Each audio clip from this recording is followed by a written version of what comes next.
ഈ മന്ത്രിസഭയിൽ ഏറ്റവും മുതിർന്ന ആൾ അത് ചോദിച്ചാൽ രമേശ് ചെന്നിത്തലയാണ്. KSUവിലൂടെ തുടങ്ങിയ രാഷ്ട്രീയ പ്രവർത്തനം കോൺഗ്രസിന്റെ കാവൽ ഭടനിലേക്ക് വളർന്ന ചരിത്രമാണ് രമേശ് ചെന്നിത്തലയുടേത്. കോൺഗ്രസ് കടുത്ത പ്രതിസന്ധിയിലേക്ക് പോയപ്പോഴെല്ലാം ഒരു രക്ഷകന്റെ റോളിൽ രമേശ് ചെന്നിത്തല എത്തിയിട്ടുണ്ട്. പാർട്ടിയിലെ സീനിയോറിറ്റിയും നേതൃപാഠവും ചൂണ്ടിക്കാണിച്ച് മുഖ്യമന്ത്രി പദം ആഗ്രഹിച്ച ചെന്നിത്തലയ്ക്ക് ഗ്രൂപ്പ് പോര് തിരിച്ചടിയായെങ്കിലും മുഖ്യ വകുപ്പുകൾ തന്നെയാണ് ലഭിച്ചത്. സ്കൂൾ വരാന്തകളിൽ KSUവിന്റെ കൊടി പിടിച്ച് രാഷ്ട്രീയം തുടങ്ങിയ ചെന്നിത്തല കോൺഗ്രസിന്റെ തണലിൽ വളർന്ന കോൺഗ്രസിന് തണലായി മാറിയ നേതാവ്.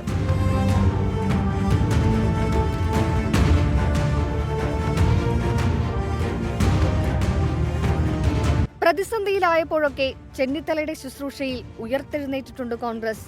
ഏറ്റവും വലിയ ഉദാഹരണങ്ങളിലൊന്ന് K കരുണാകരൻ പാർട്ടി വിട്ട കാലമാണ്. ചെന്നിത്തല അന്ന് KPCC പ്രസിഡന്റ്.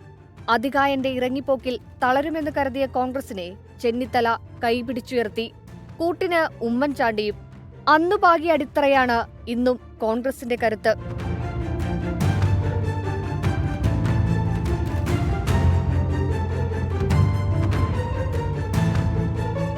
ആയിരത്തി 1980 KSU സംസ്ഥാന അധ്യക്ഷൻ, 82 NSUI ദേശീയ അധ്യക്ഷൻ. ഇതേ വർഷം തന്നെ കരുണാകരൻ മന്ത്രിസഭയിലുമെത്തി. 28ാമത്തെ വയസ്സിൽ മന്ത്രി എന്ന നിലയിൽ നേടിയ നല്ല പേര് ഇന്നും അതേപടി.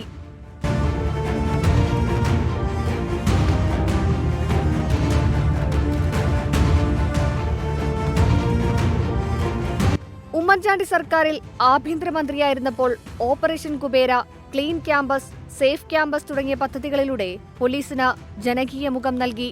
പ്രതിപക്ഷ നേതൃസ്ഥാനം ഏറ്റെടുത്ത 2016 മുതൽ 21 വരെയുള്ള കാലഘട്ടത്തിൽ LDF സർക്കാരിന് തുടർച്ചയായി വെല്ലുവിളികൾ സൃഷ്ടിച്ചു. സ്പ്രിംഗ്ലർ വിവാദം മുതൽ ആഴക്കടൽ മത്സ്യബന്ധന കരാർ, ലൈഫ് മിഷനിലെ ക്രമക്കേടുകൾ തുടങ്ങി ചെന്നിത്തല ഉയർത്തിയ വിഷയങ്ങൾ വിവാദ കൊടുങ്കാറ്റായി.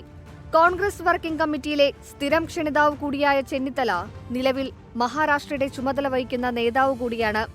1982 തുടങ്ങിയ നിയമസഭാ യാത്ര 2026 തുടരുകയാണ്. ഇതുതന്നെ ചെന്നിത്തലയുടെ രാഷ്ട്രീയ സീനിയോറിറ്റി. പക്ഷേ മുഖ്യമന്ത്രി കസേര സ്വപ്നമായി ഒതുങ്ങി. മുഖ്യമന്ത്രി പദം കിട്ടിയില്ലെങ്കിലും നേടിയെടുത്ത 2 വകുപ്പുകൾ മുഖ്യം തന്നെ: ആഭ്യന്തരവും വിജിലൻസും. ഗ്രൂപ്പ് പോരുകൾക്കിടയിലും സീനിയോറിറ്റിക്ക് AICC നൽകിയ അംഗീകാരം. 24 ആലപ്പുഴ.